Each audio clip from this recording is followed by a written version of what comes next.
So this week we are going to be diving into Parashat Ki Tisa. In Ki Tisa, it is one of the more famous sections of the Torah. We get what you might call the incident with the golden calf, the misunderstanding with the golden calf. So tonight, in preparation, I decided to do that thing all good rabbis should do, and I rewatched a famous scene from Cecil B. DeMille's Ten Commandments. It is a scene where they bring forth a golden calf on a pedestal.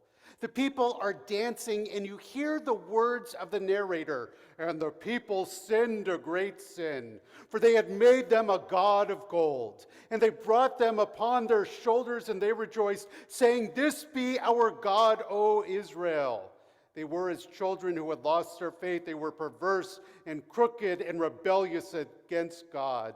They did eat the bread of wickedness and the wine of violence. And they did evil in the eyes of the Lord. And the people cried, 'The graven image has brought us joy.' And they worshiped the golden calf and sacrificed unto it. Whereupon a young woman is placed on the pedestal with the implication that she is about to be sacrificed to the golden calf.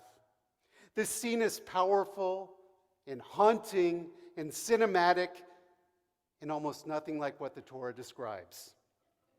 In Exodus 32, it says, "Vaya'ar ha'am ki voshesh Moshe laredet min ha'har." When the people saw that Moses was long in coming down from the mountain, the people gathered against her, possibly before Aaron, and said to him, "Come, make us a god who shall go before us. For that man Moses who brought us from the land of Egypt, we do not know what has happened to him."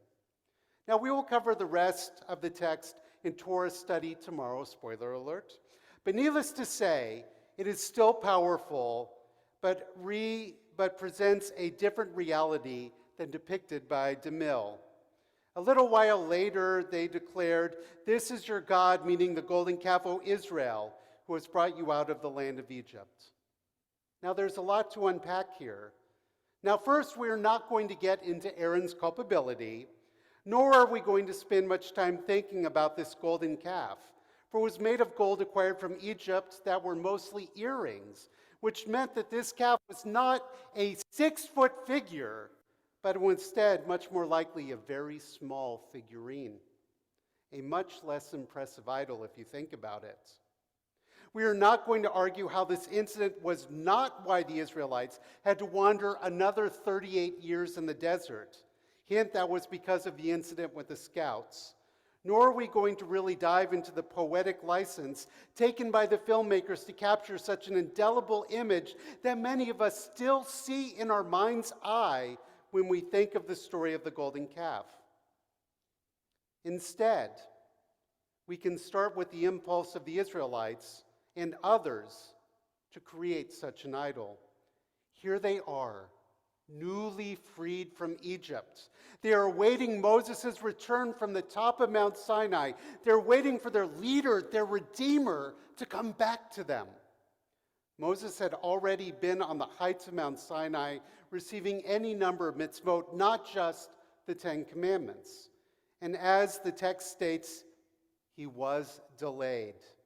The people's sense of comfort, assurance, and safety was fading, if not shattered. To this end, they responded by creating the only manifestation of such feelings they knew they could conjure. They created an idol. In times of great uncertainty and discomfort, it is all too often human nature to turn towards certainty. But why an idol? Because it gives the illusion of control. If the idol is a manifestation of your God and you make it with your own hands, it will obey or at least hear your will and look kindly upon you. This is in part why idolatry was frowned upon early in our tradition. Idols are our own creations. As to us being at least in the larger metaphysical sense, we are creations of God. And therefore, we should focus on God's creations and not the creations of our hands. And today, I wanted to speak a little bit more about this illusion of control and how it is manifesting with the ongoing conflict, the battle, the war in Israel, in Gaza, in the West Bank. One of the many conspiracy theories of anti-Semitism is that we Jews, or at least a cabal of Jews, controls world events. You can see it when people mention the name like George Soros, or as it is articulated in the famous fictional, farcical Protocols of the Elders of Zion. This is in part why you don't see protests in front of Russian Orthodox churches over Russia's invasion of the Ukraine. But you do encounter protests, graffiti, and violence around Jewish institutions because of the actions of the State of Israel. However, when it comes to Israel, it is more than just about this anti-Semitic conspiracy theory. Even we Jews, we American Jews, have a belief that we have more control than we actually do. This is in part because for a long time, Jews, especially those of us in North America, helped Israel come into existence and supported it through many an existential crisis. We bought and continue to buy bonds. We plant trees. But nowadays, Israel is a first world country with first world problems. Our speakers from the Spirit of Galilee articulated some of those, including racism, educational inequalities, social inequalities, rising religious fundamentalism, and many of the challenges minorities face. Concepts not so new to us living in this imperfect democracy that is the United States. But the piece we really don't talk about so much is that there are now more Jews in Israel than anywhere else in the world.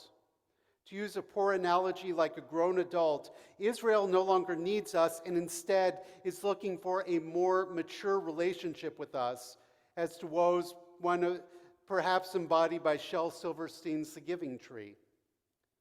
There is not a stance, there is no fight, there is no argument we can make here between each other that is going to have any influence on what happens halfway across the world. Look, we can't even get Israel to fund and support an egalitarian section of the Western Wall, the Kotel, let alone listen to us about how to approach military operations. But what about the United States? Can't the United States put pressure on our ally? As I was watching The Daily Show with the return of Jon Stewart, he and his guests reminded us that we in the U.S. have been living with the fiction of the Marshall Plan for decades now.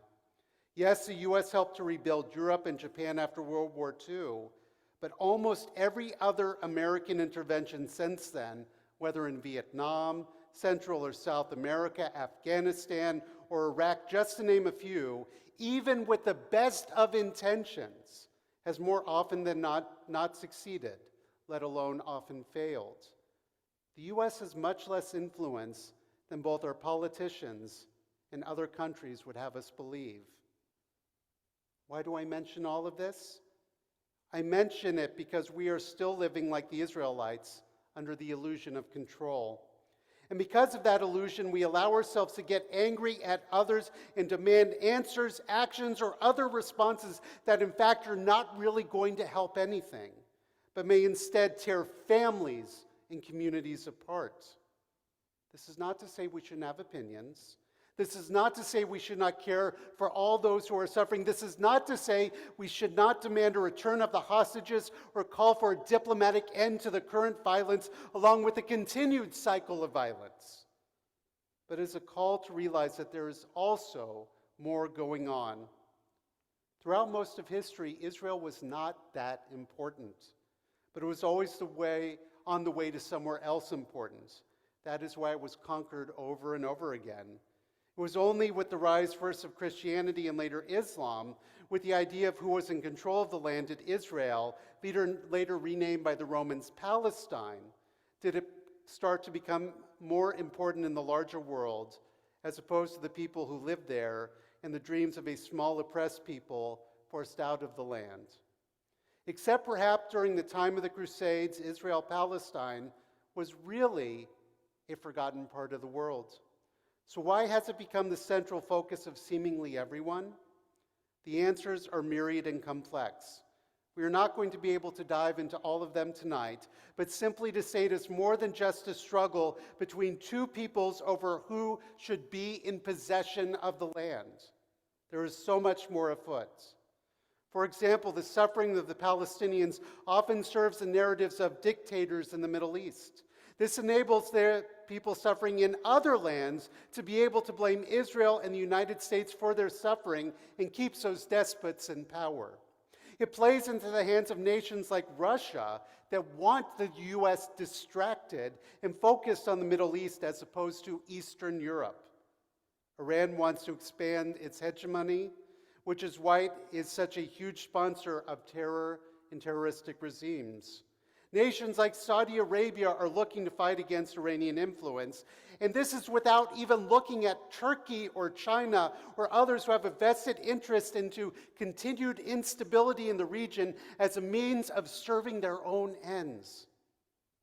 And the current right-wing government of Israel has its own political and religious aims that is also bolstered and emboldened by right-wing settlers and religious zealots. And for those who are arguing that all financial aid needs to be cut off from Israel, just remember, Israel is using that money to buy American military equipment. What the U.S. is really doing is supporting its own military-industrial complex, which also has a vested interest in war.